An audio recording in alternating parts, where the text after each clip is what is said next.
Good morning. Thank you all for being here so bright and early today and for being here at our convention. We have a great program today, so I'm going to keep my remarks brief, but I want to start by thanking today's sponsors.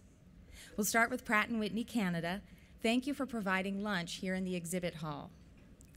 During this lunch, beginning at noon in the general session area, the RAA Associate Member Council has organized a panel on maintenance, training advancements, and technician supply.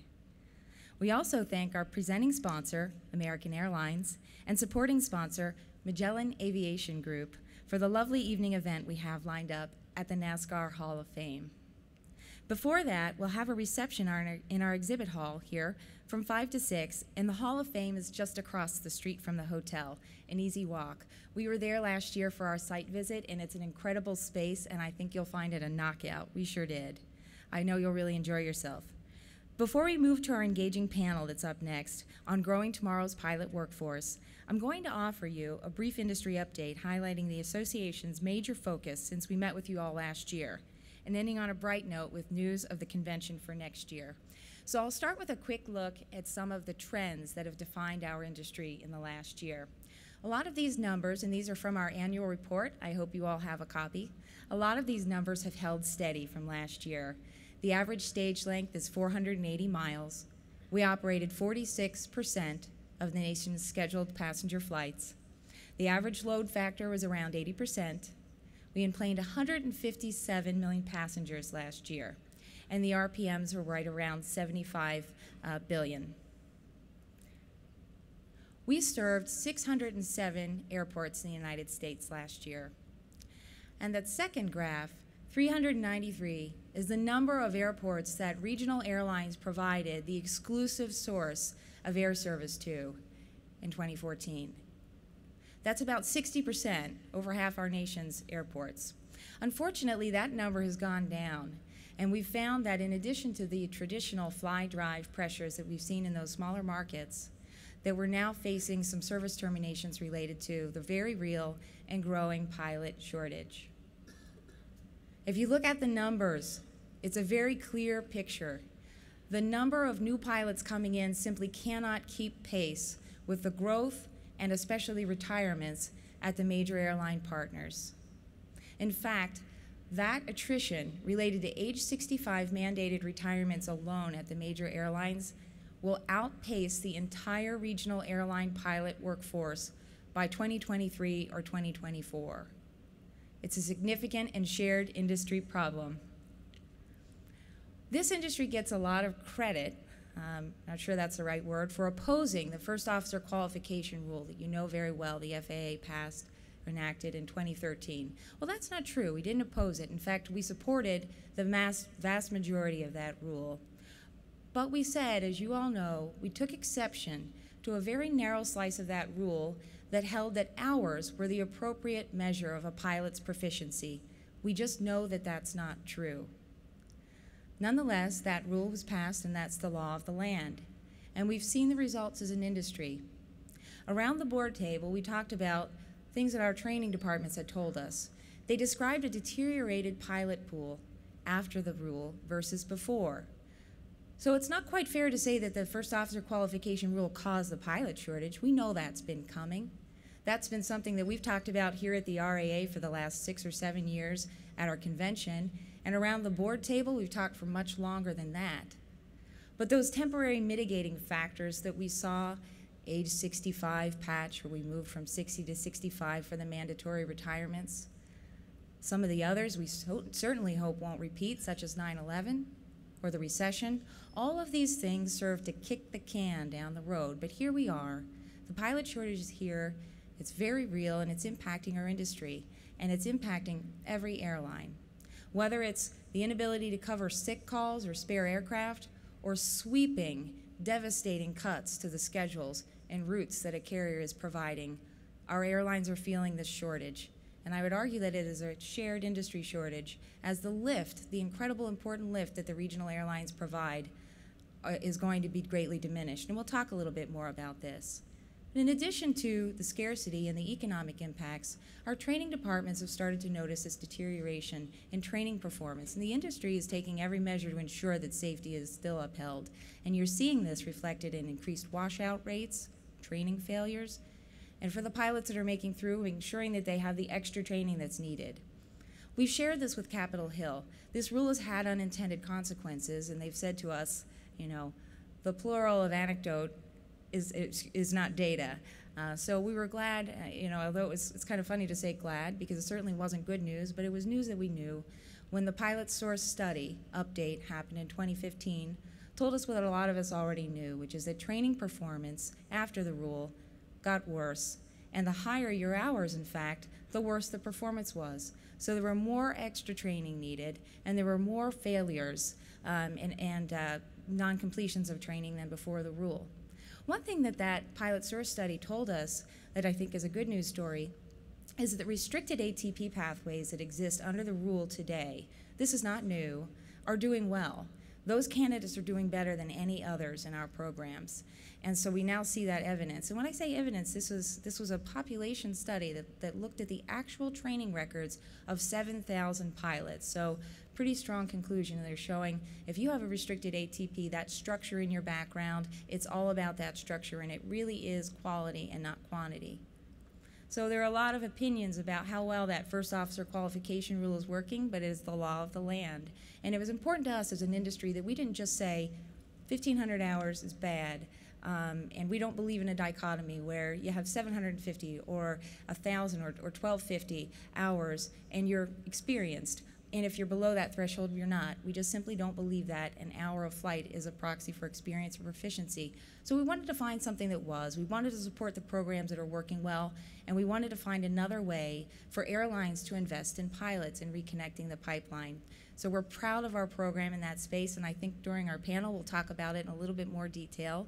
But the RAA, led by our member airlines, has come up with a restricted ATP pathway that will allow another source of airline investments into a pilot's pipeline to the career path to restore some certainty there.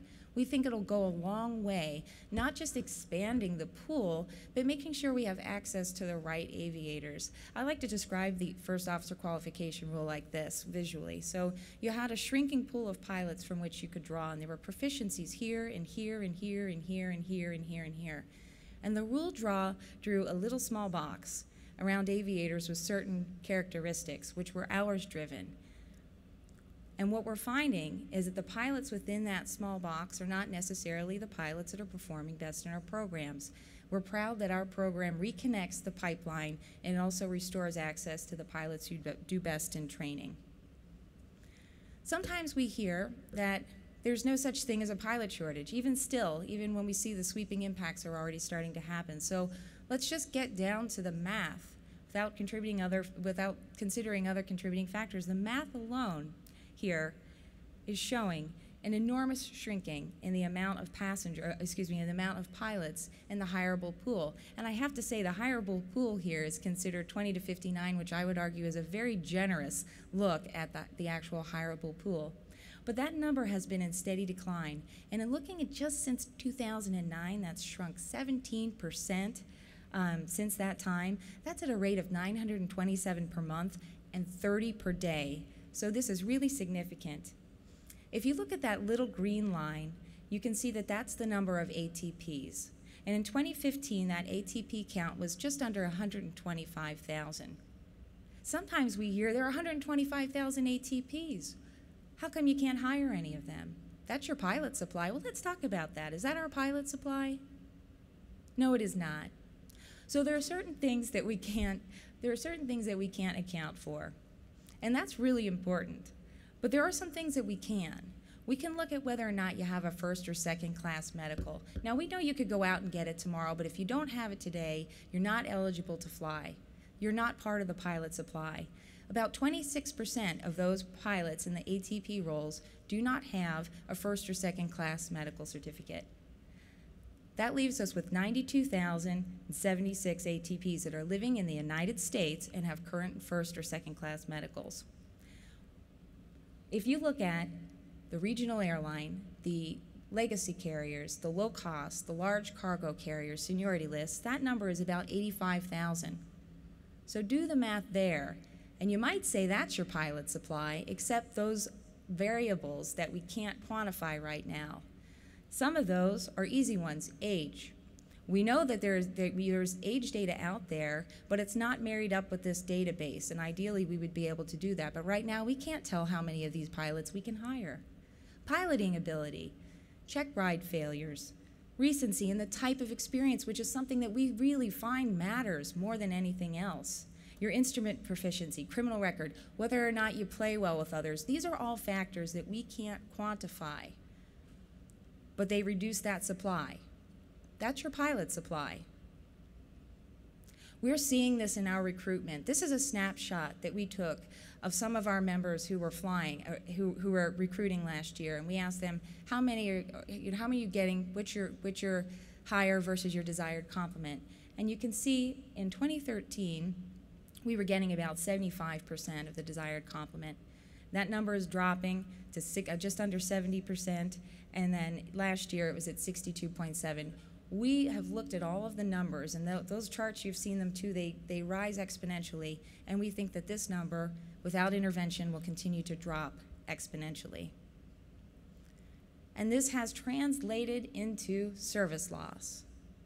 222 communities, a full 222 communities, have lost 10% or more of their departure since 2013. Between 2013 and 2015, 27 communities lost all of their air service, and we know there have been a few more since then. Just like you don't decide to serve a market for one reason, we know that in some cases, you don't decide to end service to a market for one reason, but I do know and can tell you that pilot supply is a causing or contributing factor in an enormous amount of these. We simply do not have the pilot resources to take on all of today's flying. We certainly can't take on the tremendous opportunity that is out there right now without intervention. So, what are we doing about it? I talked for a moment about the RA's investment in our ATP, our restricted ATP pathway. That's something we're really proud of. We know that it works within the current regulatory framework. That was very important. We wanted to make sure that we did something that respected the law on the land while capturing the intent of Congress and the regulator, which was to increase first officer proficiency. But we know that's not all we should do. We're looking long range, and that's why I'm so pleased that our panel has joined us talking about the lifespan of a pilot. And by that, I don't mean when we hire them to when they retire. How do we inspire and get them in? So what are regional airlines doing in that place? Well, first of all, we're making unprecedented investments in our pilot workforce. Our salaries, looking at base wages alone, which by the way is just a terrible way to measure compensation. Base wages is only a very small part of the portrait, especially now where these trends that were once called industry leading are truly industry norm of signing, training, and retention bonuses that are routinely in the 20,000 figure. So that adds to the base wages. But base wages alone have risen 22% in the past year. This is an industry that is investing in its pilots. We're investing in their future. What else are we doing? We're facilitating open houses. We're inviting high school students to come in and fly and check out the simulators, trying to get them interested. We're flying spare aircraft to colleges and engaging in dialogue there.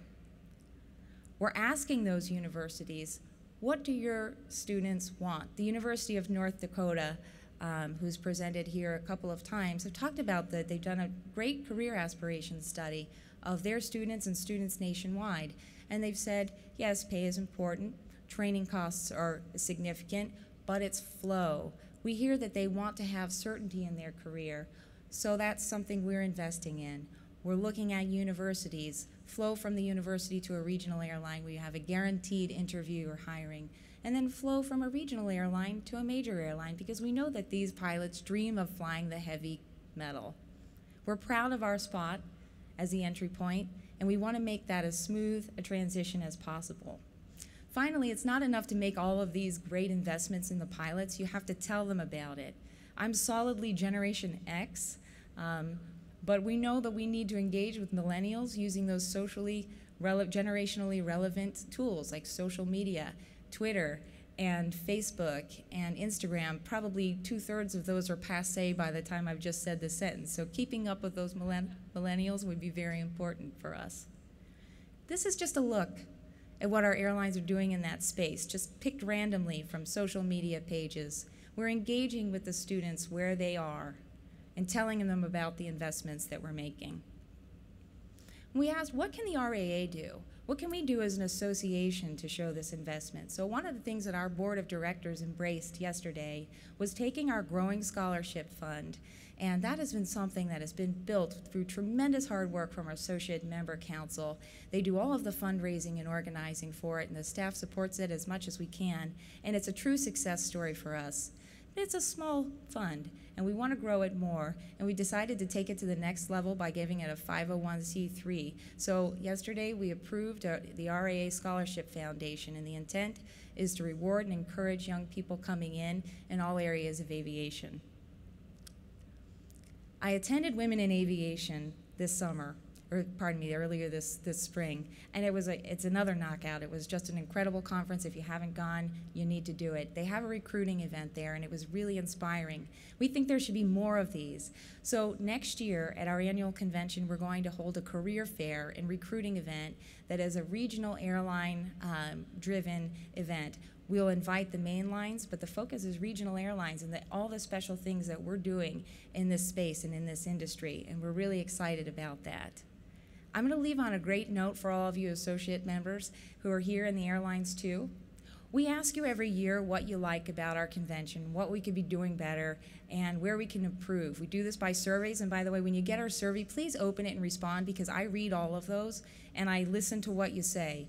And what you said loud and clear last year was, we want the convention to be in attractive locations that draw people, that encourage people. We know they have a choice of conventions when they travel, and we want them to choose ours.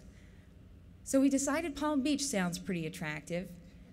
And you also told us that you wanted it in the fall, away from the spring traffic, some of the other competing events. So we're pleased to announce we'll be in Palm Beach, Florida, September 24th through 27th. So I tried to arrange to have a bunch of beach balls drop, but they told me that the logistics wouldn't support that. But we're really excited about that. So please mark your calendars now and plan on joining us there. So without further ado, I'd like to invite my panelists up, because we're really here to listen to them today, and I'm very excited. I've invited each of them because I was really inspired by the work that they were doing. So if I could have Dr. Peggy Chabrian, Dr. Sharon VeVivo, Dion Flannery, Ryan Gumm, and Captain Steve Dickson join me on the stage, I'd greatly appreciate it.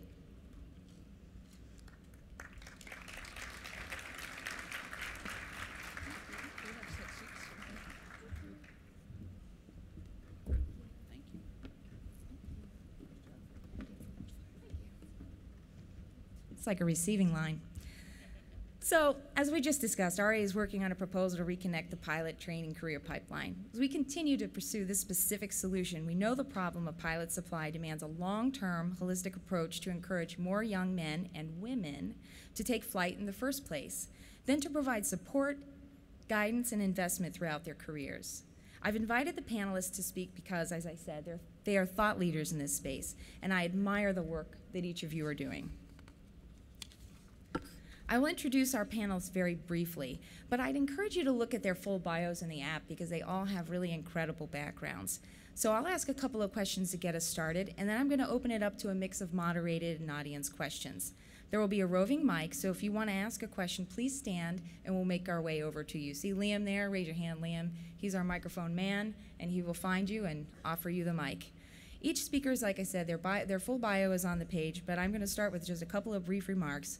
So joining us from Women in Aviation International is Dr. Peggy Chabrian. As president and founder, Peggy has steered the growth of WAI since it was incorporated in 1994, with today's membership totaling nearly 13,000 men and women from all segments of aviation industry, including general, corporate, commercial, and military.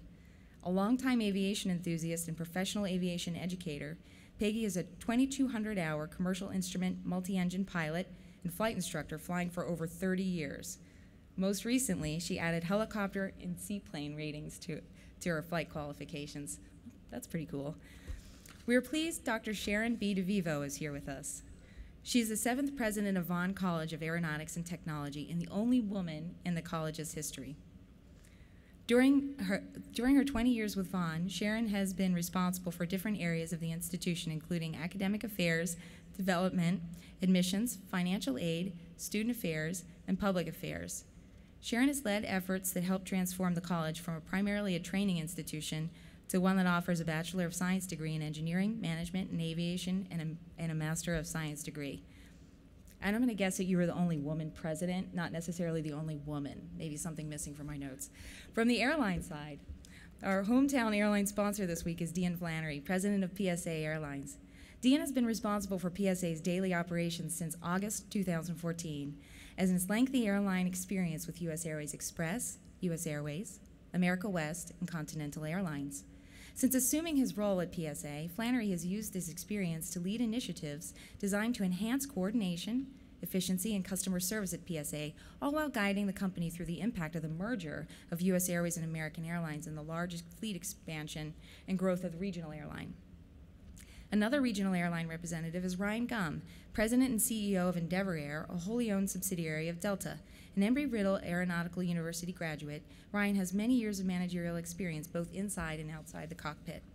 Ryan flew with Mesa Airlines, ascending the ranks to chief pilot and eventually director of operations. He led Freedom Airlines operations as the airline's president and COO, as well as running Comair, first as vice president of operations and then as president. Finally, providing us insight from a major airline's perspective, and thank you for being here, is Captain Steve Dickson, Senior Vice President, Flight Operations for Delta Airlines. Steve's responsibility includes overseeing Delta's day-to-day flight operations on 6 continents, as well as Delta's pilot training, pilot standards, technical support, pilot staffing and scheduling, operational quality assurance, and regulatory compliance. So you're not busy at all. And I think, Steve, you flew in here this morning, actually. You personally flew the line in. Is that right? Yesterday afternoon. Okay, yesterday afternoon. So Steve also provides leadership and direction to Delta's 12,700 pilots. A 25-year Delta veteran, Steve has served in a variety of leadership positions of increasing responsibilities, and he does fly the line as an A320 captain, has flown the B727, 737, 757, 7067. That's a lot of sevens, during his career at Delta. Okay, let's begin, and I'm going to join the panelists.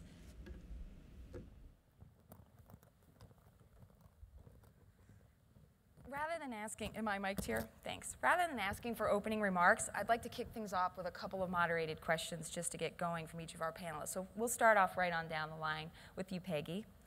Women in Aviation is doing tremendous work in the space of inspiring really young people to get engaged in aviation, so from the very beginning of their lifespan. In fact, you recently announced during your convention the Girl Scouts Aviation Patch. Can you tell us a little bit more about the programs that you offer in that very young age group for those people coming in, and the inspiration that women and men, and men for that matter, draw from the work you're doing? Certainly. Thank you, and good morning, everyone. Our program with young people actually kind of got its start about 6 years ago. We had a speaker who was coming to be a keynoter at our event, president of an aviation association, and he asked the question a couple months before the conference. He said, I have 4 daughters at home. Would it be okay if I brought a couple of them with me? Sure, that'd be wonderful.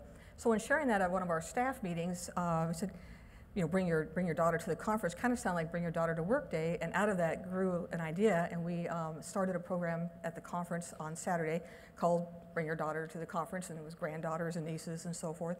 Well, the next year we decided to expand it a little bit more, and we advertised in the local community, the city we were at that year, and invited local children from schools, from the Girl Scouts in the area, to come in and be part of this Bring Your Daughter to the Conference. Well, jumping ahead, we now have a program called Girls in Aviation Day, which is not only held at our annual conference, but this past year in 2015, in September, we said we have all these chapters. We have over 100 chapters around the world. Why don't we ask them to host a similar event, Girls in Aviation Day, in their local community in the fall? So 43 of our 100 chapters jumped on the bandwagon and said, hey, we'd like to do this. The program is designed for young people, young girls ages 8 to 16. There's some hands-on activities, particularly for the younger girls, you know, building model airplanes, building an airport, flight simulators, software programs. But the kind of great thing that happened in those local communities, some of the chapters engaged with airlines in their local area or of an aviation museum, manufacturers who said, hey, you can hold your event here in our hangars or at our facilities and we'll help providing tours and other kinds of support for the program. There was also a component, particularly for the middle school, high school young ladies, a career emphasis. We had these different chapters and at our conference brought in speakers to talk about the variety of careers available in aviation today. So kind of another next step. In planning for that conference, we go to a lot of trade shows throughout the year, and oftentimes people will say, hey, do you have anything for my daughter or my granddaughter or my niece back home? Or sometimes even, depending on the event, like Oshkosh, young people come by the booth as well. And we would give them a copy of our magazine or some little trinket pen or something. We said, you know, with this program coming up in September, why don't we create a new publication? And we launched it in September last year called Aviation for Girls. And it's geared for girls ages 9 to 16. Again, there's some stories about young ladies doing things in aviation, whether it's in flight or maintenance, internships, scholarships, things that are available to them that we not only give out at the Girls in Aviation Day event, but also at trade shows that we participate in.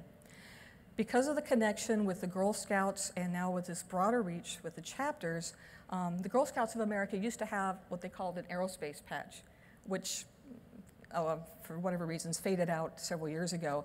And we decided to take the ball. There was an opportunity to create not a badge, but a patch. And we did that, and at this year's conference in March, presented the first ones to the Girl Scouts who were there. And we'll be, through our chapter network this year, our next Girls in Aviation Day event coming up September 24th, 2016. And the chapters working with Girl Scouts can use those badge patches as an opportunity for the girls like taking those home as souvenirs. And if I have time, oh, sorry. one of our other very unique programs, I think, is our scholarship program. And I applaud RAA and the new foundation and the scholarships you're providing. We started our scholarship program in 1995 with 2 $500 scholarships. And just this March, we announced in 20 years, we gave away this year our $10 millionth in scholarships in that 20-year history.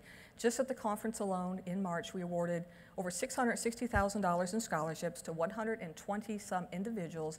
Of that number, about half, about 58, were flight-related, and of that number, 15 were type ratings. So the scholarships are everything from starting your private pilot certificate, instrument ratings, multi-engine, CFI, the type ratings, and that is one of the things we feel as an organization, you know, reaching out to youth, particularly to young ladies, to encourage them to think about aviation as a career very young, and providing some resources to help them, like the scholarship program.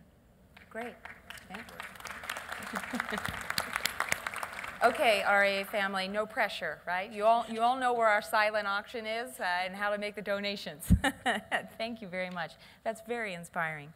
Sharon, I'm incredibly impressed with the role. We talked about some of the things that you're doing that you and Vaughn College are playing to help connect young people to a career through education, and particularly your support, encouragement for demographics that are not traditionally represented very well in aviation today, women and minorities. Can you tell me how you've been effectively tapping into and, more importantly, supporting these individuals?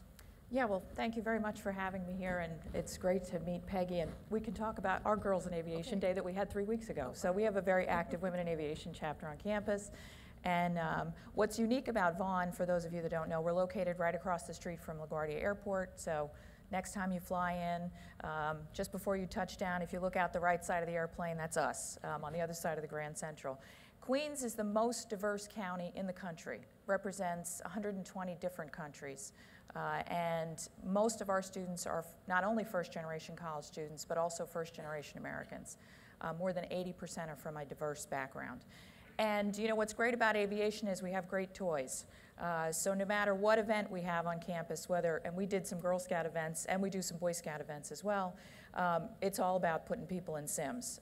That really seems, and if you're good at video games, which a lot of the boys are in particular, they really enjoy the simulators. So not only flight simulators, but also air traffic control simulators. We have a great tower overlooking LaGuardia Airport with the tower chatter piped in, so they get to hear that, and it just adds to the overall excitement. But one of the biggest challenges for our students, our average family income right now is about $33,000. 76% of our students are Pell eligible. That's the federal grant for the neediest students. We have one of the highest proportions in the country, not numbers-wise, we're about 1,600 students, but certainly proportion-wise. They're incredible, they're motivated, but they're very challenged by finances. And particularly for our pilot students, you know, where the cost of training is $60,000 to $70,000 on top of what they would pay in tuition, and we're very reasonable on tuition, it can become a real hindrance. So we will often see students who will start in our aircraft operations program, which is our flight program, and then move to aerosciences or the airport management program and look at other options because flight is just not an option for them because of the cost. So, you know, I'm so thrilled to hear about the scholarship program, and there are many organizations that are now doing scholarships, and for our students, it's the difference between following and pursuing their dream and not. So I'm thrilled that, that aviation is really stepping up to provide help to those students. Thank you very much. Dion, yesterday you welcomed us to Charlotte on behalf of PSA, and you shared a little bit about your cadet program and some of the efforts that you have underway to support current and future pilot staffing needs. Can you tell us a little bit more about those programs? Sure. Thanks, Faye, and thanks for having me. Yeah, PSA is at the industry forefront in growing what we've labeled our cadet program. We have, as the board shows here, a number of high-profile universities and flight schools across the country. 23 is the number as of this morning, but we have a distinct vision to grow that to a much larger community of participating programs and schools across the country.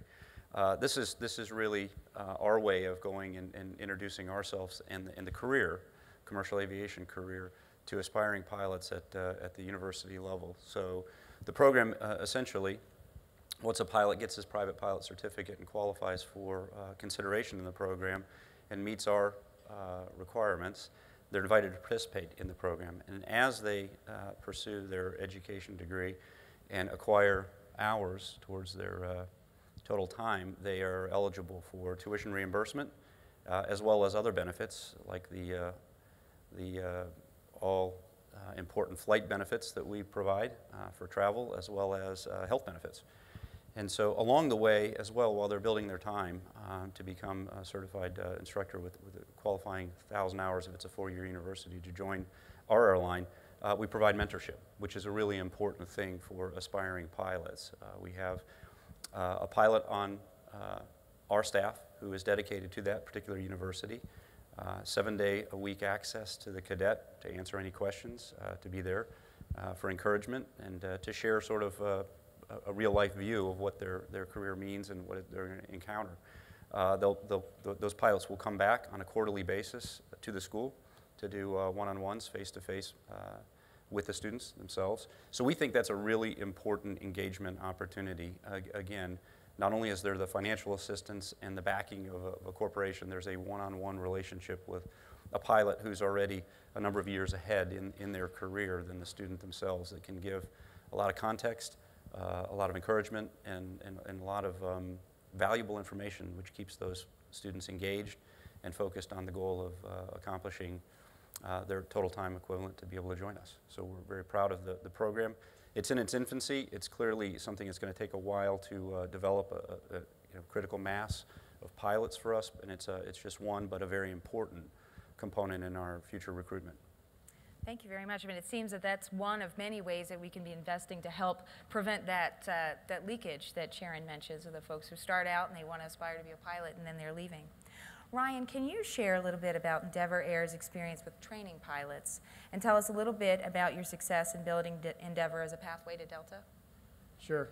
We set out about 3 years ago as we started to redefine the airline in our partnership with Delta Airlines to build a very structured pathway with the guaranteed interview program. And so we stepped backwards and started to mirror our processes, procedures, how we train, and sort of to try to ease the transition into Delta to make sure that what we're doing on the flight deck every day mirrors what we can, what Delta does, and so that smooths the transition. We think that's we've also provided a lot of interview guidance and preparation. We do a lot of that mentorship programs with Delta, so that the pilots feel like from day one they're on this path into the main line, and I think that we've seen it be very successful.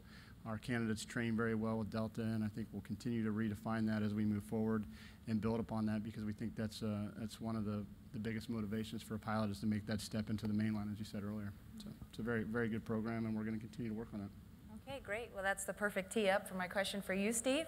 So you have a lot of years of flying experience. So can you offer your thoughts, really in sort of a bigger picture, of well-trained pilots as an industry asset, and then specifically, what does Delta look for in candidates? Sure. I mean, first of all, thanks, Faye, for the kind invitation. It's a privilege to be with everyone this morning. You know, pilots are a huge part of our brand at Delta, and you know, every carrier certainly values its employees, but you know, we see our employees led by our pilots on the front line as providing part of the outstanding reliability and the product that we've been able to put out there in the marketplace. So we really value that. And you know, in terms of the pilot supply issues, you know, we actually saw this many years ago when the you know, the industry's kind of been a little bit crying wolf, or has been perceived as crying wolf over the years, with various you know, assertions that there was going to be an impending shortage going back really to when I was still in the military 25 years ago. And through one factor or another, those you know, those things have not materialized. But as Faye said in her opening remarks, you know, it's really just a matter of arithmetic right now. And the difference this time is it's not only the supply, but it's the supply in conjunction with the demand that's just the demographics of an aging mainline pilot workforce, of which I am certainly a part of. Because we had a big hiring boom in the late 80s, early 90s, and then recession, followed by recession, and then some growth in the late 90s that was cut off through the next recession, and then of course 9/11, the extension of the retirement age, all those things. But the bottom line is, you know, currently at Delta, our average age of our pilots is about 53 years old, even though we have hired nearly 3,000 pilots in the last 3 years. And so it is something that we're seeing this, you know, this, you know, certainly this challenge out there for us. But, you know, in terms of value to the airline, you know, this is why we've partnered with Endeavor. I don't think that there is any one silver bullet that's going to solve this issue. It's multifaceted. The solutions include certainly working with our regional partners in the entire regional industry from a mainline perspective. Right now, you know, we're not in the acute phases of seeing the challenges at Delta, and that's part of why we need to keep this at the forefront of our priorities. Currently, we have thousands of pilots in our competitive hiring pool. We're pulling right now from about the top 4 to 5% of those candidates, and so we see, you know, very high quality in what we're bringing to the main line. However, those demographics, we are tending to hire pilots who are a little bit older in their career. It's understandable with the natural matriculation did not happen either out of the military or out of the regional sector for some period of time. Part of that, again, was due to the retirement age being extended. And so that will come down over time, but we need to get young people interested, the next generation of pilots interested. That's why the outreach program. So we've got a very strong partnership with Western Michigan Aviation Academy, the National Flight Academy, others, Women in Aviation. We were face-to-face with more than 1,500 candidates at the last convention. Other outreach programs are so important to make sure that everyone understands what the opportunities are in the industry, because there are tremendous opportunities, but again, those upfront costs and the uncertainty of the career path is something that we have to work together to overcome. Thank you very much. That's a very comprehensive look. I work with a foundation in Washington, D.C., and we talk with kids, and a lot of them, they're really bright kids. They're STEM kids. They've had academic excellence, and they've been accepted to these fantastic colleges, and yet they come from demographics, and so they need additional support in getting there. So Sharon, this question is for you. Are there programs, and if there are not, should there be, what could we be doing to help some of these high school kids who have both the financial challenges in getting into college, but also just some of the logistical challenges in terms of making the transportation and visiting and making the transition from high school to college. Are there programs out there?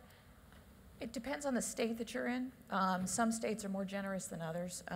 For instance, New York is very generous with its financial support to students. So students in New York who come from lower economic backgrounds have an opportunity not only to qualify for federal grants, but also very generous state grants, but that varies by state.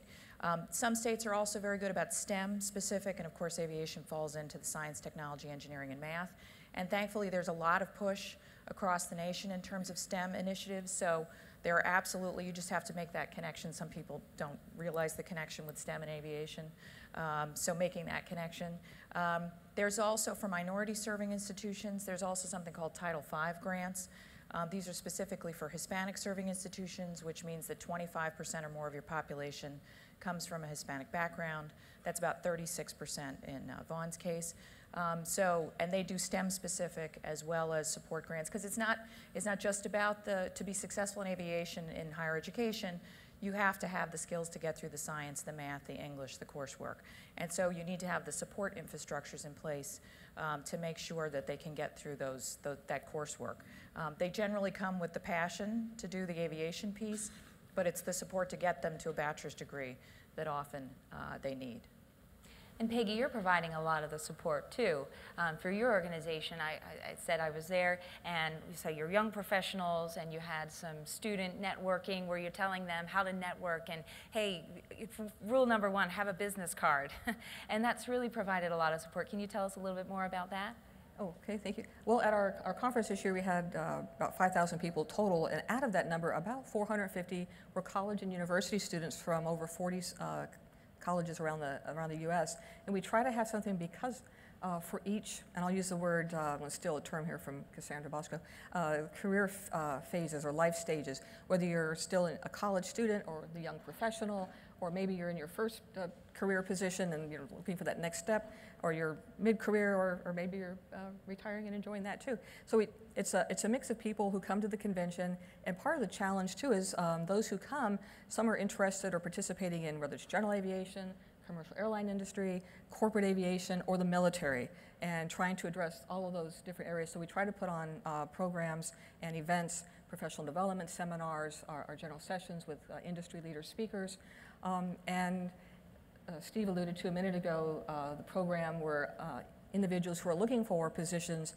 companies that are hiring, and particularly it's been focused a lot on the major airlines the first year or two, but now we find we had a regional carrier this year who participated. We had some of the manufacturers who came in and participated. A chance to meet face-to-face for 10, 15-minute times, and these events are going on around the country, the career fairs or whatever you want to call them, and we were caught a little by surprise. I think it was 4 years ago now. We had a few extra 100 people showing up, a lot of them gentlemen in suits and ties, and we're like, well, this is great, but why are they all here all of a sudden in just this 1 year?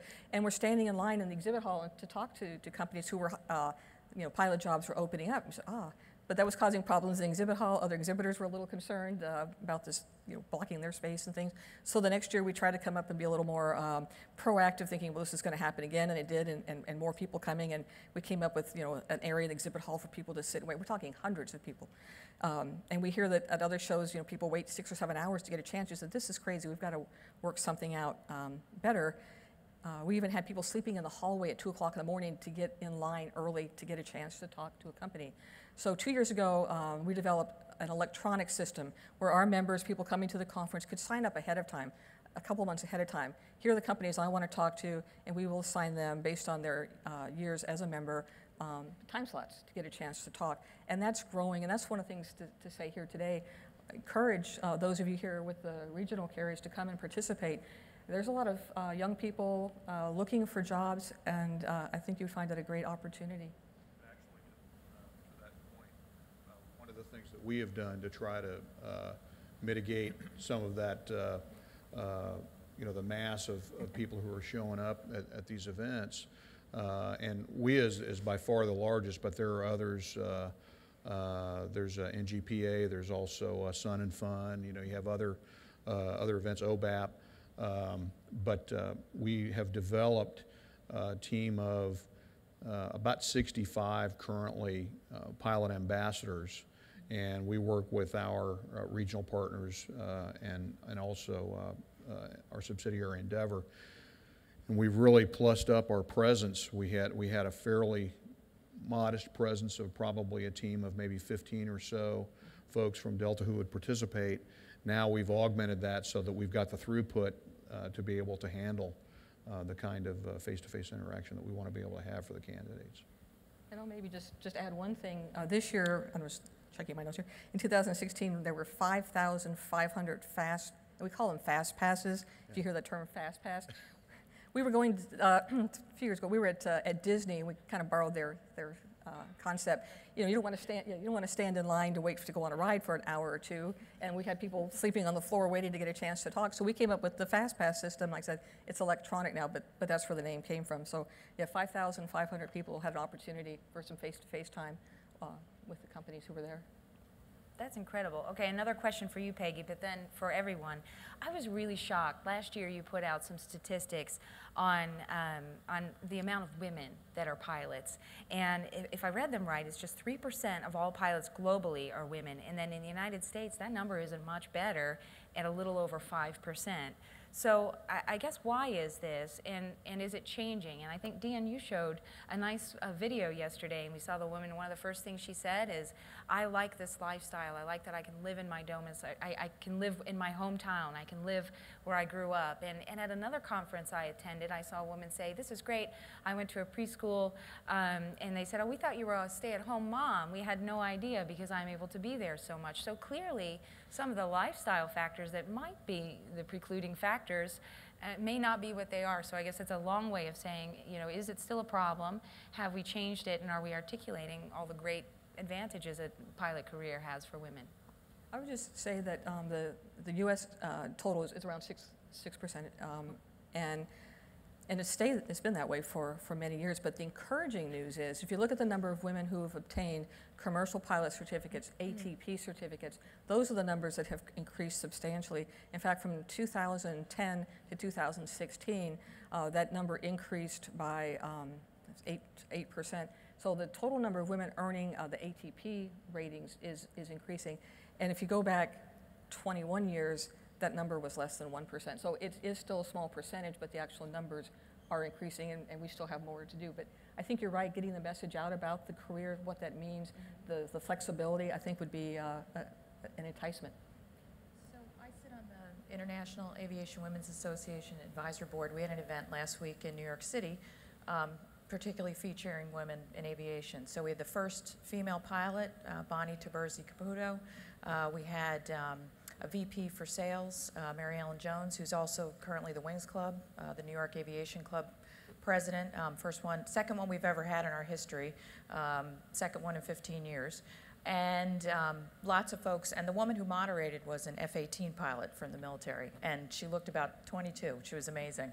And it was really inspiring to have a group of women sort of from across the spectrum of aviation and aerospace talking about how things have changed. We still have work to do, but that there are opportunities for women and more all the time as they're starting to see occasionally all women female crews, and you know, now we have International Women's Day, and in the aviation community you often see lots of pictures of all female crews, which is terrific. And it was just really inspiring to see how these women have really been able to achieve something significant in aviation, and the opportunities are growing.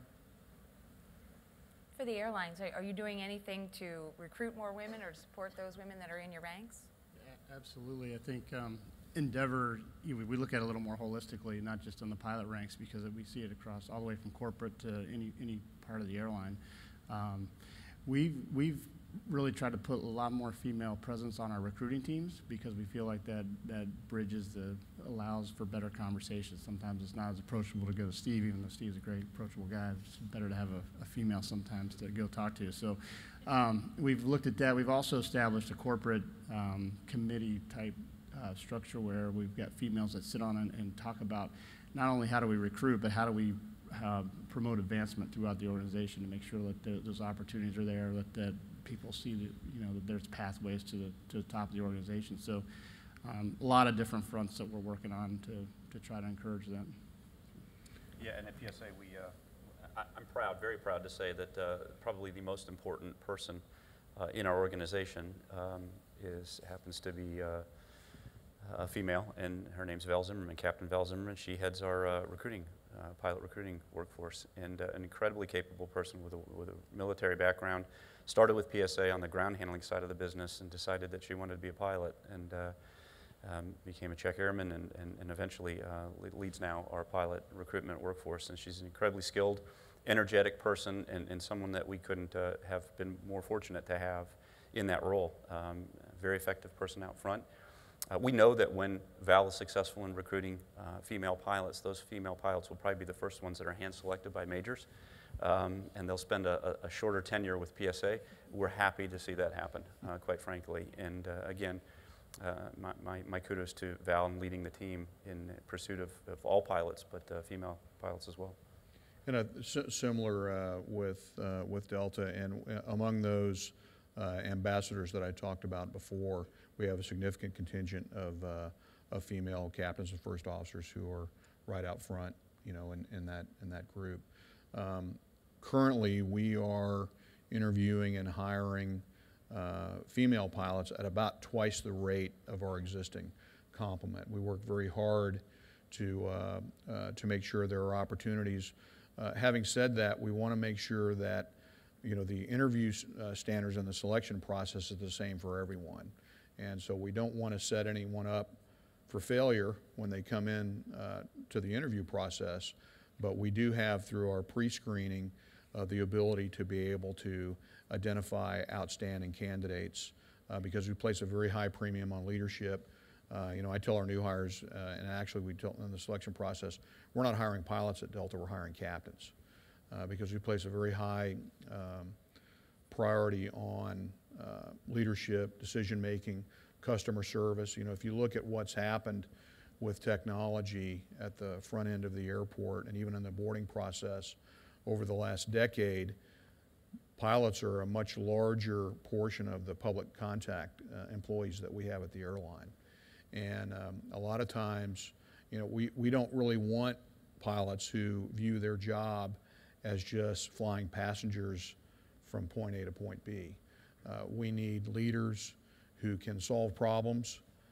3,200 flights a day, 1 million flights a year. I can't write a procedure for every scenario that they're going to encounter. So we want folks who are team players, understand how to be leaders in a large organization, and those are the kind of attributes that we look for. And there are ways, when you look at someone's experience, the accomplishments that they've had outside of flying, those are the kind of people that we want to bring on board, and we're finding a lot of success finding those among our female candidates. I will say, with the flying job at a commercial carrier, yes, there is a lot of flexibility, but at times, and anyone who's been a line pilot understands this, at times we actually make the job a little more difficult than it has to be. There's a trade-off between flying what you can, the sort of the highest paying piece of equipment versus being able to control your schedule. And to the extent that someone with a family, whether they be male or female, has young children in school or a military service commitment or something in their life that's outside of the airline, those are big parts of the trade-off. And if those things get out of balance, that's where it can be a little bit challenging. That's very interesting. So I have one more moderated question, and then I'm going to open it up to the audience for a couple of questions. So I showed the slide earlier when I said, we're really reaching out to the millennials using these generationally relevant tools. And I was on one of my speaking jaunts over the past couple of months, and I started to leverage that slide and talking about how we're engaging in social media, and I got cut off mid-sentence, and somebody says, look, if you want to reach the millennials, you got to reach their parents. So what can we do to get the parents? I mean, first of all, is it true? Because I'm not sure that it is. I think we're inspiring some folks, but I think there probably is some truth to the fact that we've got to increase the comfort level for the parents. So what are we doing, and what more can we do to engage with the students and their parents that are coming in? for anyone, really?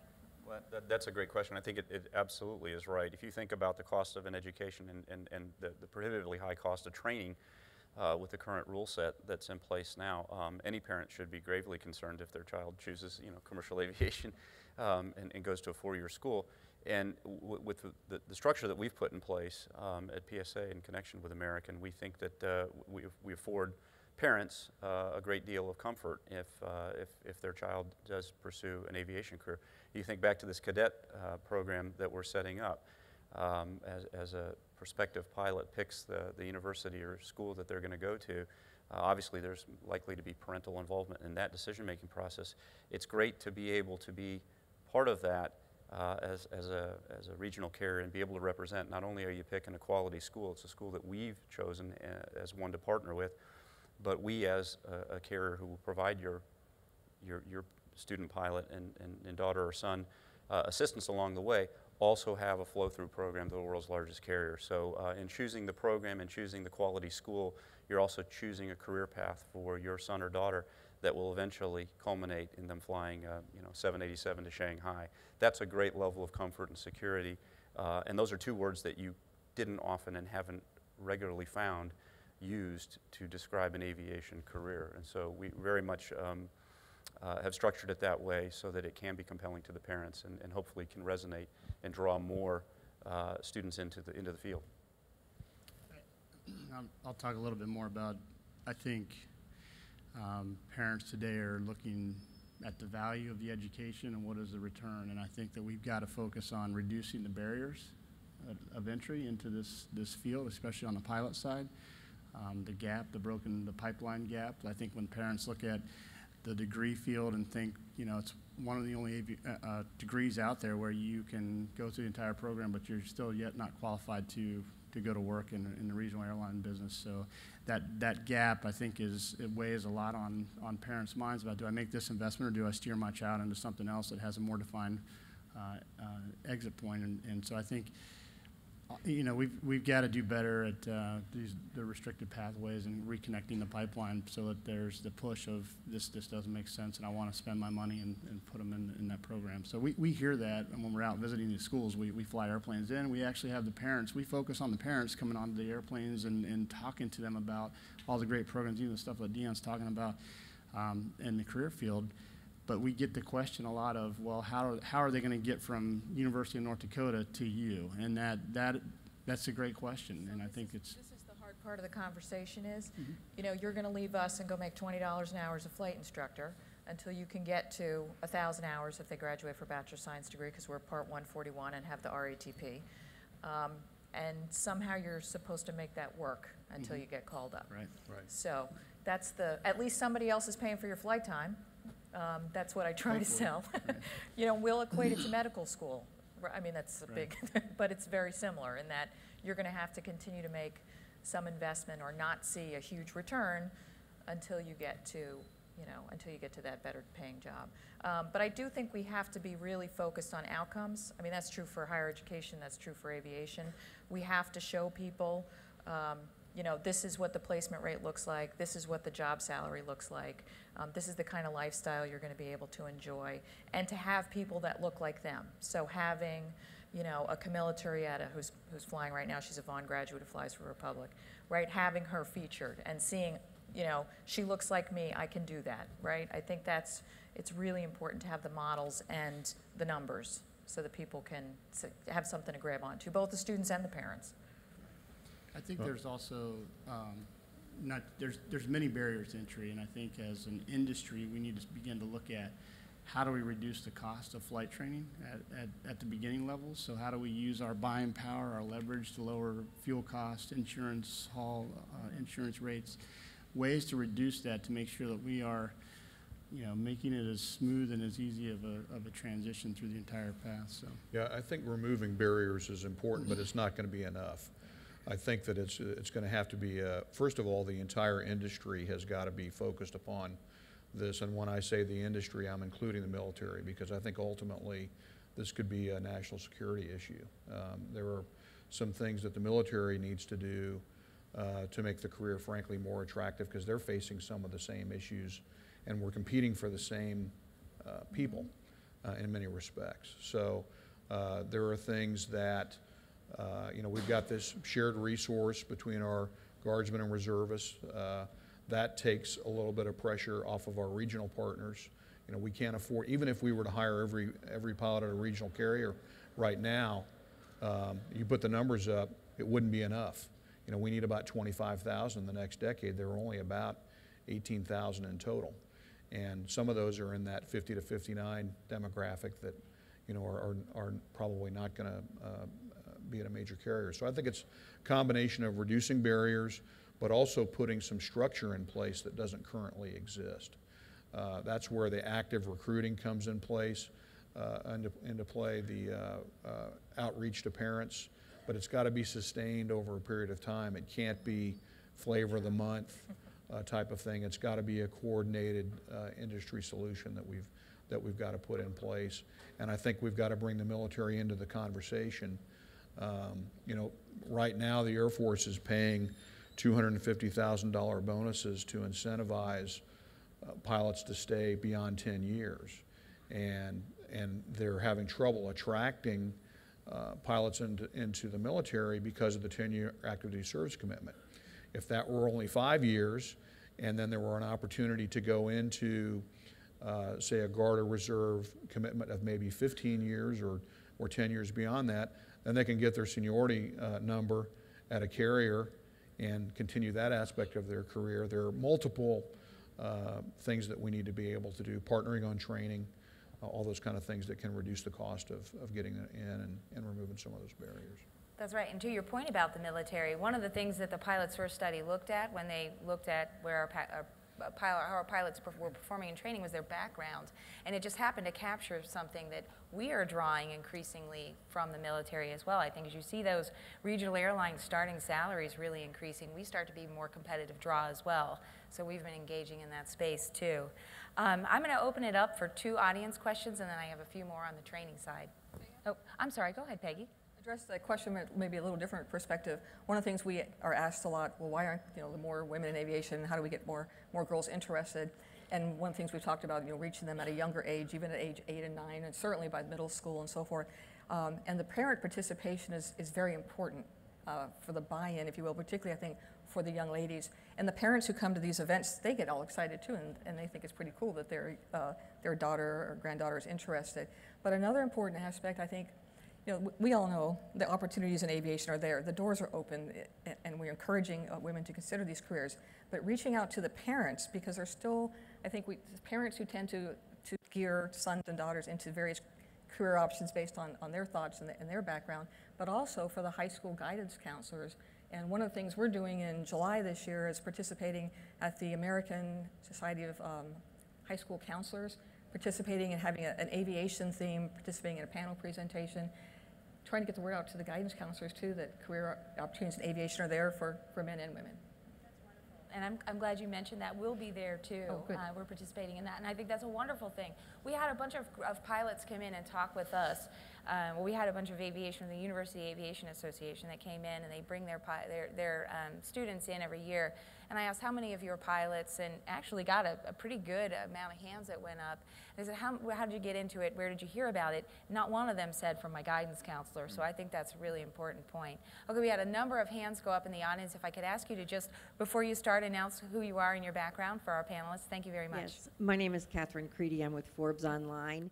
A couple of things on the women in aviation. 2 things. I noticed on the floor, Crew Outfitters has a uniform for pregnant pilots, and Frontier pilots are now suing the airline because they want breastfeeding rights. So things have changed. If you could go quickly through your top, since you're on the front lines talking to the young people, what are the top myths that you hear from parents and their children on how tough it is to get, or about a piloting career or a maintenance technician career? So generally, in a lot of cases, there's a couple of different ways that students come to us. One is they have somebody in their family, right, who took them to the airport and they sat on the hood of the car and watched the planes take off.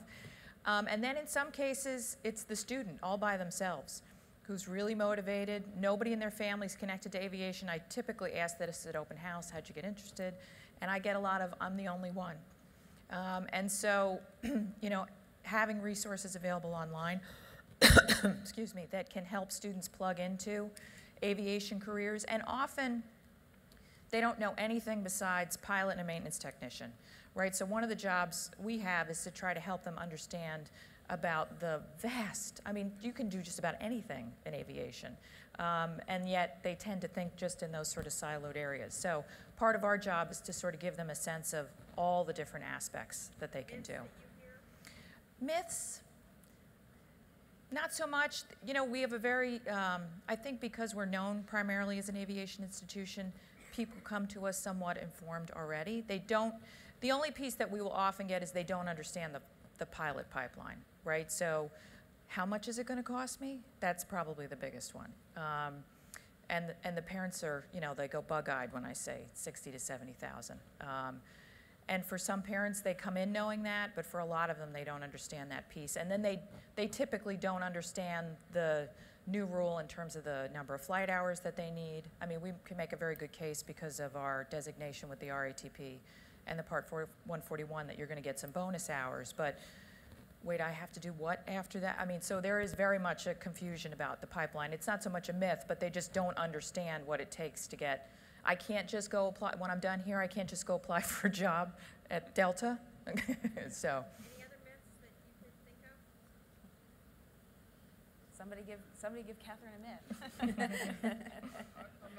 I'm not sure if this qualifies as a myth. I think it's, and we've alluded to it up here, it's that unless you've had someone in your family who has worked in our industry, you know, my father was an Air Force pilot, you know, so I don't know whether I would have considered the career back in the day if he hadn't had that experience. So if you don't have someone in your family or someone in your world who shows you what the opportunity can be and walks you through that, you just don't really see it. And that's what we see in a lot of our outreach programs is families don't understand that this is an opportunity for them, and there is tremendous opportunity. It's not a real clean path from here to there like going to medical school or another profession, but and that's what we've been talking about here this morning. But I think it's just really not understanding what the opportunity is and that it really is now for a lot of young people. There's another question in the audience. Good morning. My name's William Bennett, a proud 14-year captain at Republic Airlines.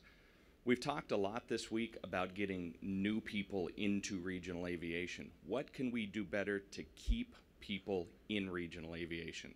I'm a 14-year captain that's got applications out everywhere, but I like what I do. What can we do better to keep people in the seats that we've already paid to train them to do? So great. Lead off. I mean, Endeavor's been pretty aggressive on lots of different fronts. I think we talk a lot about pay, and the pay has increased, and we've got great packages, you know.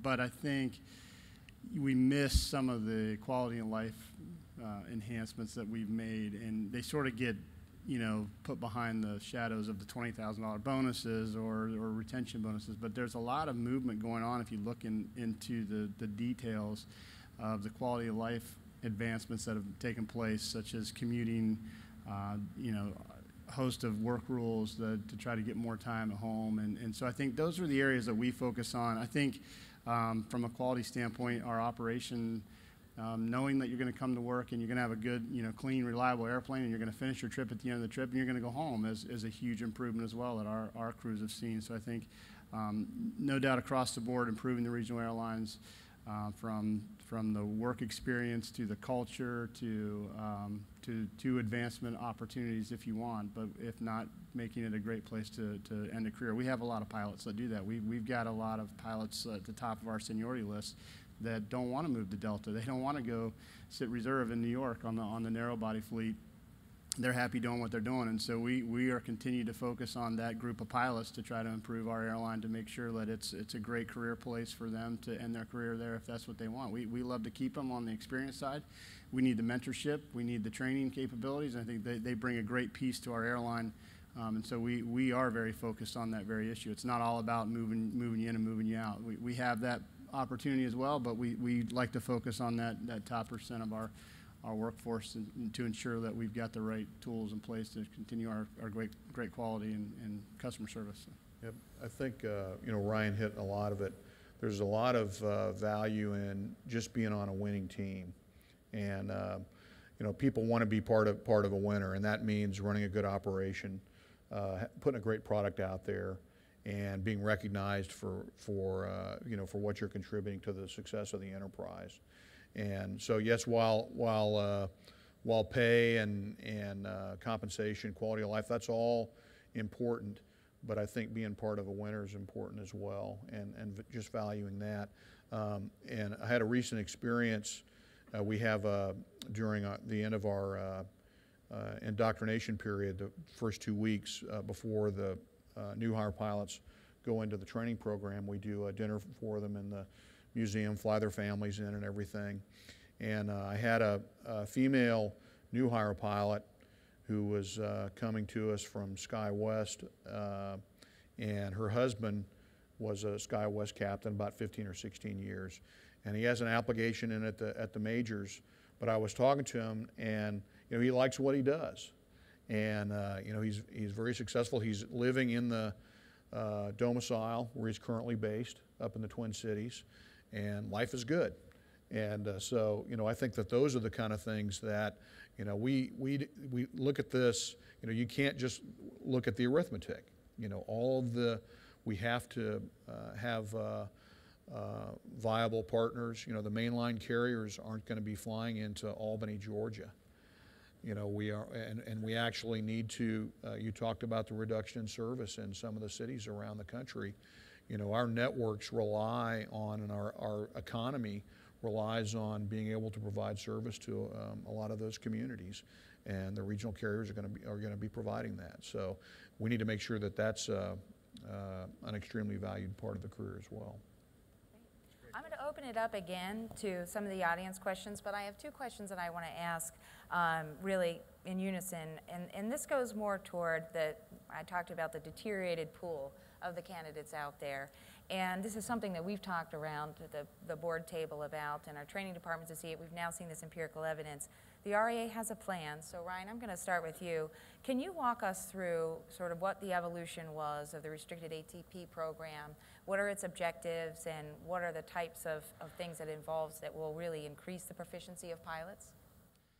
Sure. We, it's been since 2013 at Endeavor, we started to see a degradation of our candidates coming into the airline, which was sort of contrary to what you would think the rule would have created. So we really started to drill down and with the training folks, and we started to figure out what was driving this change, and we started to see that the gap between where they're really hands on the controls in that training, that academia environment, to when we were getting them, there was a degradation of skills. And so we sat down and said, we've got to figure out a better way to create this, and we partnered with Delta Airlines. A lot of great people came together to sit in a room and started to brainstorm what would a program look like, and focused on the training side. We also focused on the data side. So we've got a lot of sophistication in our airlines. We're able to track and trend data down to pilot performance that would tell us to drive, how to adjust our training for what we're seeing on the line. And we put a lot of different things: mentorship, screening requirements, extra training, not just training. We didn't want to leave anything to chance on the experiential side. So we focused a lot on what they would see on the line. So coming from a flight training environment, college level, to making that transition to the airline, so ATC environments, weather, high altitude operations, advanced aerodynamics. We put that into the program to ensure that they had the right foundation, and then once they had that foundation, we made sure that we increased different parts of the simulator experience to account for actual receiving ATC clearances, how to talk on the radio. So a lot more focused on what they're going to see when they get on the flight line. And then we put in the data part of how are they performing and what can we adjust on the training to make sure that they retain and stay as proficient as we need them to stay all the way through the transition to the removal of the restricted ATP. So it's a very advanced program that we feel advances safety and puts us on the path that not only reconnects the pipeline but advances safety, as I said. So that's the overview in a nutshell.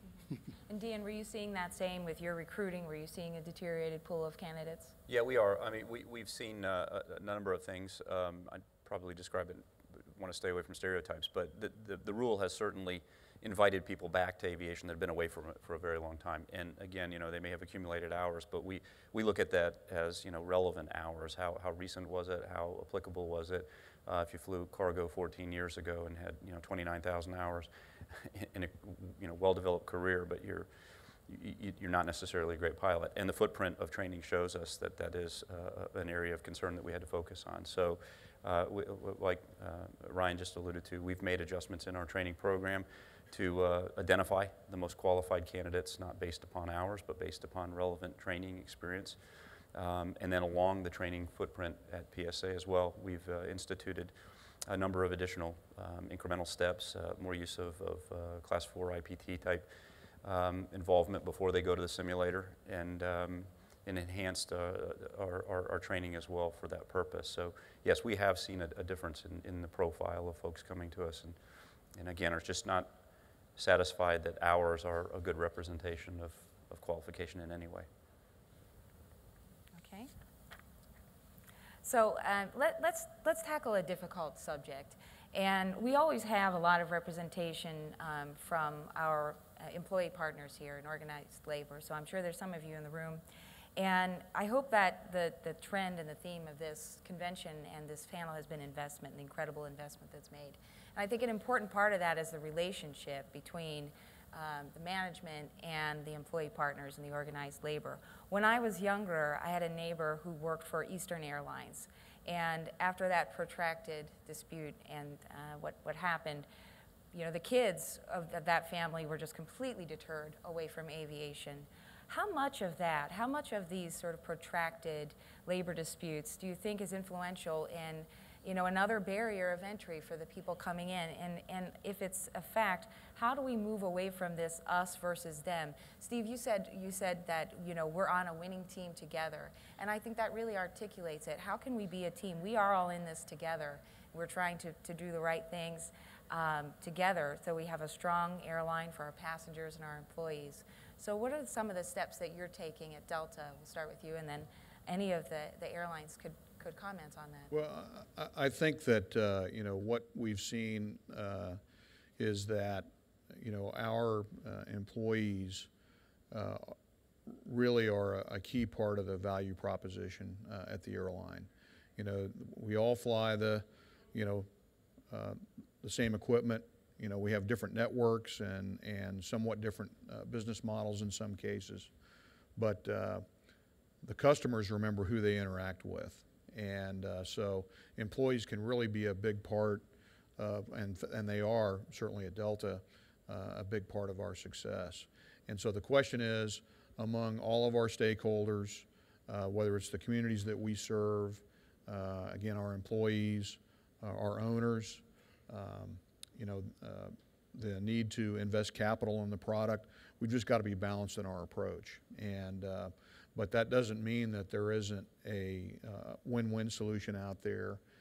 You know, we're very proud of Delta for our only large union workforces with our pilots. We're in negotiations right now on a new contract, and we generally have been able to settle these over the last 15 years before the amendable date of the contracts. And you know, right now we're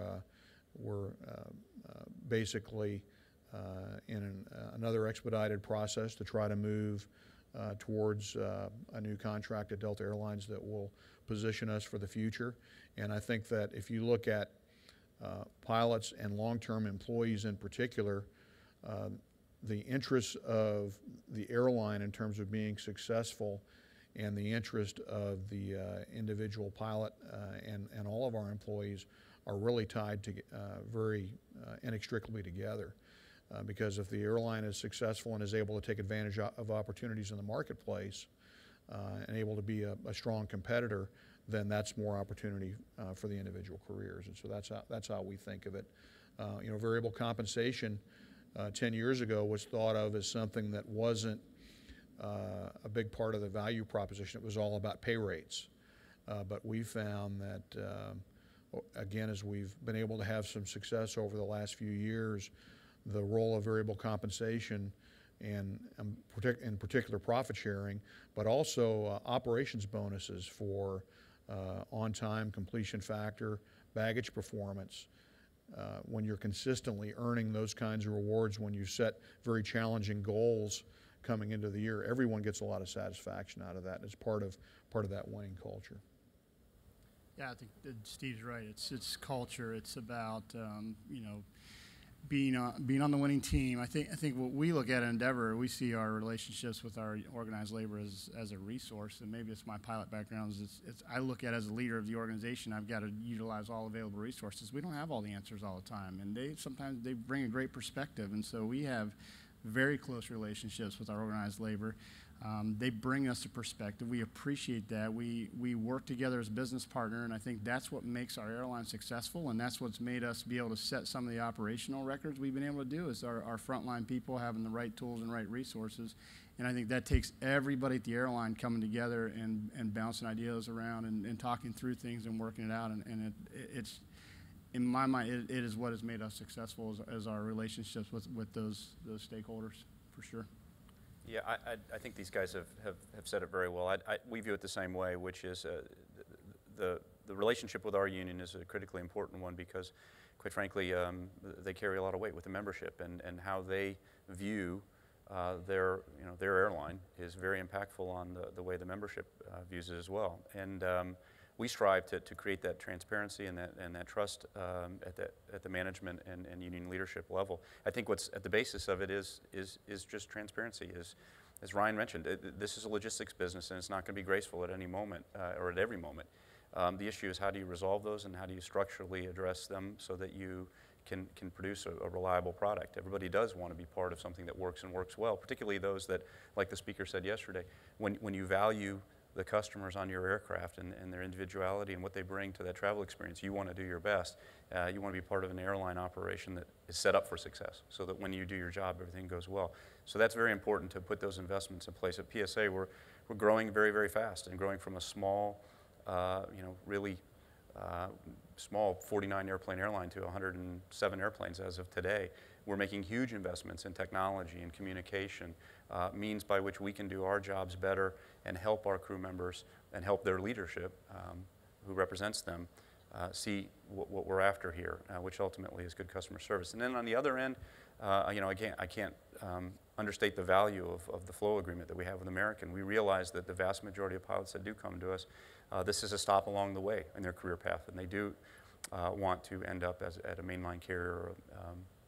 And so having that agreement with American and flowing our pilots on to the world's largest carrier, which, by the way, pays the highest wages, has the world's biggest network, that is a really compelling proposition. It's our obligation, our duty with that union leadership to make the opportunities at PSA for folks who join us as rewarding as they can be while they're on their way to eventually where they want to go.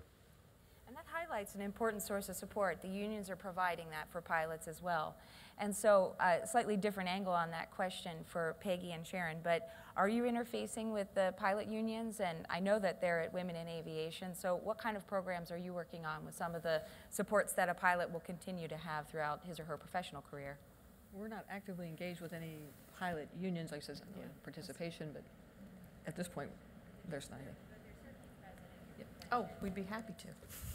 And I know that some universities have some engagement as well, and I think that you all can play a really, really important role in reaching out and inspiring. And I think the more opportunities that we can engage with those partners, and not just at the airline level, but at the association level, are really important. We have time for one or two last questions in the audience.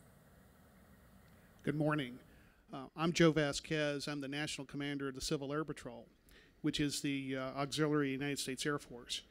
And one of the things that I have a question regarding the pipeline itself.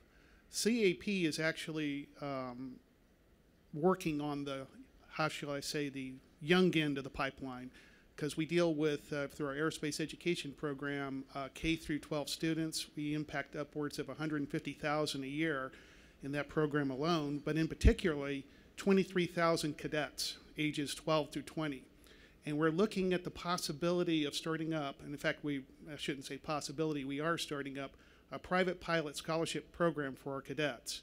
And we want to bring them up to at least a private pilot level free of charge through these scholarships. And my question is, you know, we've built the pipeline up at least that far. And I also should point out, of our 23,000 cadets, about 20% are female. So we're hoping to get a large percentage of our cadets into maybe the airline industry. So what can we do to connect our pipeline with maybe your pipelines to bring them actually into an airline career?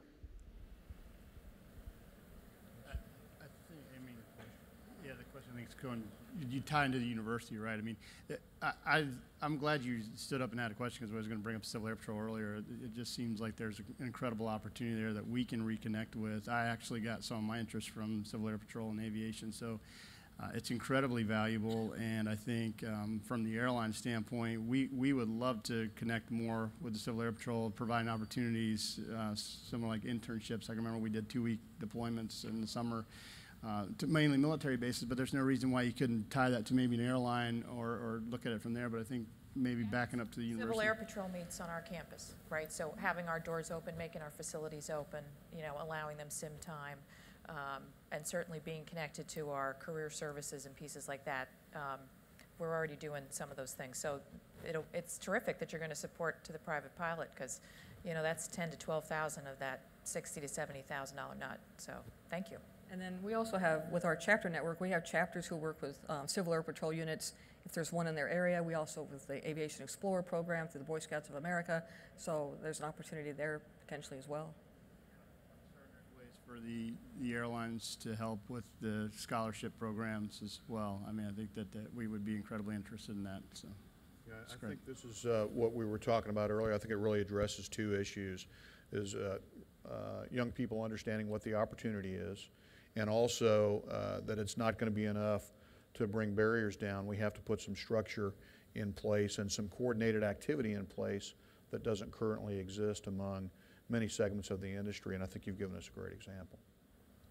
I greatly appreciate that you raised that. The Civil Air Patrol is something that we've gotten a little bit more involved with as an association as well. And just as an aside, one of my colleagues, Stacy Bechtold, has been heavily involved, and she's ascended to, I believe, the board of directors. So that investment is very important. So I encourage all of you to continue to make it. So we're getting to the close of what's been a really great panel. Go ahead, Ryan. Yep. Just got a question. Okay, we're going to take one more quick question, and then we've got a lightning round of questions here at the close of the panel. Go ahead. Oh, all right. Good morning. Sam Poole, chairman of the Envoy ALPA chapter. So I guess I'm part of the labor that you were speaking of. Sure seems like the people in this room are given a large responsibility by the major brands. 46% of departures, I think you said earlier. Yet you do it under intense downward economic pressure to the point where the career is economically unviable for the labor side. What responsibility do the major brands have to help alleviate this issue amongst the members of the RAA? I mean, our relationship with Delta, they're incredibly involved. So not just because they're sitting on the panel here, but you know, they've allowed us to deploy the tools that we've made, and we've been very aggressive in compensation, work rules, changes. Because as I said earlier, when you look at just the bonuses and all the things that make the headlines, that's just a drop in the bucket compared to the investments when you make into the actual career, the quality of life advancements, and all the things that we're doing. And so our partner is very engaged, and they are. We have these conversations regularly. How can we make it better? I think that we're going to continue to do that, and so I'll let you take on it. I think that's exactly right. I mean, you know, it's our brand, right? So those are Delta passengers that are on Endeavor and all of our regional affiliates. So it's in our interest to make sure that we make the kind of investments that we've been talking about here to make sure that the career path is a viable and sustainable career path. So, you know, I think that there's been growing awareness of this, frankly, over the years. One of the challenges that we've had is that, you know, the acute shortage has not hit the majors yet. And So, those of us who have seen it coming for a number of years have kind of been trying to push the rock up the hill. Well, now guess what? We're there and we see what's on the other side. So I think it's going to have to be sustained work. We're going to have to look at, again, some of that structure where it doesn't currently exist. Certainly compensation, mitigations for training expense, a lot of the tools that we've talked about today will certainly make the pipeline more viable and attractive, and the majors need to be involved with that. Okay, thank you very much. Okay, so this has been a really fantastic panel, and so again, I invited you all here because I am truly inspired by the work that you're doing and the investments that you are personally making in helping to make this a more attractive and just fantastic career path and telling people about it. So let's close on that. What is your message to young people, and how do you encourage them when they grow up to consider a career in aviation? I'll start with you, Peggy.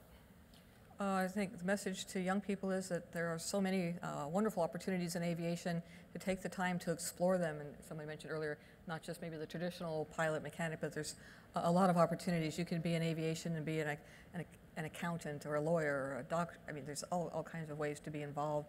And just sharing that message and the excitement, the passion we all have for aviation. Yeah, and I think my message would be no matter your background, no matter where you come from, there's an institution that can help you if your dream is to be in this field. So I've been in commercial aviation for 23 years, and the amount of change that I've seen is just enormous. I really do think we're at a point now where we have a restructured U.S. commercial aviation business that affords stability that we haven't seen in over 2 decades. The career path opportunities for aspiring pilots now is brighter than it ever has been before. We need to unshackle the myth, if there is a myth, that this is not a career that you should invest in, that we need to remove the barriers to entry that are long training and expensive investments to get started. And as we do that, it will only increase the value of a career. It's still one that is fueled by passion and fueled by an interest in a human interest in serving others and taking care of people, and that'll never change, and it can move people around the world. So those 3 components together, I think, need to be put in front of people and remind them what a wonderful, valuable, and now more than ever lucrative career it represents. Yeah, I mean, Dion hit it well. I mean, it's a great career, and it's going to continue to get better. I mean, just the opportunities that you have in the flexibility, the great equipment you get to fly, the advancements that are coming, it's definitely very attractive, and I think it's going to continue to get more attractive. I think removing the barriers is incumbent on all of us as leaders, that everybody in this room. I think we're going to continue to do that. We'll overcome the challenges. I'm sure of that, because I think we've got probably the most talent in the world when it comes to the aviation industry, and we'll work through this, and we'll reconnect those pipelines, and it's a great career field. So I don't want to lose. Sometimes I think we lose that.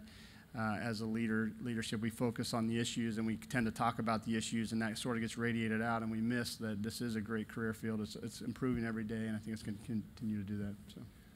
Yeah, I think Dion actually hit an important point here. I think the best days of our industry are still ahead of us.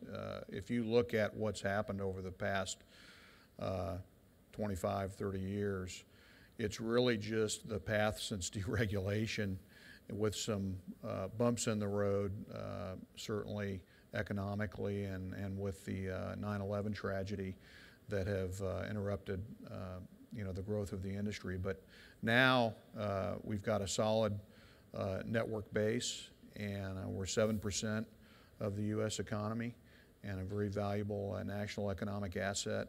And I think that there's just tremendous opportunity in our industry ahead. I think our best days are ahead of us. Well, thank you very much. So certainly incredible challenge, but also incredible opportunity. So I appreciate everything that you're doing, and please, as we close out this panel, join me in thanking my panelists. What a great conversation. Okay, with that, please enjoy the rest of the show.